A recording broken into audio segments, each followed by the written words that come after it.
આપણે બધા જાણીએ છીએ કે મ્યુચ્યુઅલ ફંડ રોકાણ બજારના જોખમોને આધીન છે.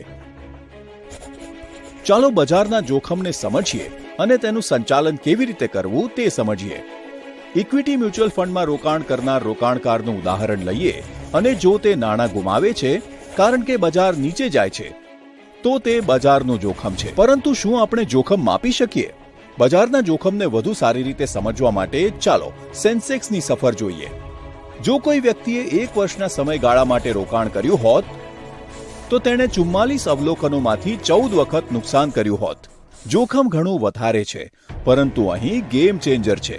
જ્યારે તમે 5 વર્ષ માટે રોકાણ કરો છો ત્યારે તમારે 39માંથી માત્ર 2 વાર જ નુકસાન કર્યું હશે. એનાથી વધારે સારું 15 વર્ષ માટે તમારે તમામ 30 સમયગાળામાંથી નુકસાન સહન કરવું પડ્યું ન હોત. તમારા રોકાણનો સમય અને બજારનું જોખમ બંનેને વિપરીત સંબંધ છે. તે સીસો જેવું છે.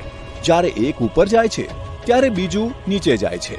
તેથી યાદ રાખો, તમે જેટલા લાંબા સમય સુધી રોકાણ કરો છો તેટલું વધુ તમે બજારના ઉતાર ચઢાવમાંથી બહાર નીકળી શકો છો. લાંબા અંતર માટે રોકાણ કરો અને બજારનું જોખમ ઘટાડો. મ્યુચ્યુઅલ ફંડ રોકાણ બજારના જોખમોને આધીન છે. સ્કીમ સંબંધિત તમામ દસ્તાવેજો કાળજીપૂર્વક વાંચો.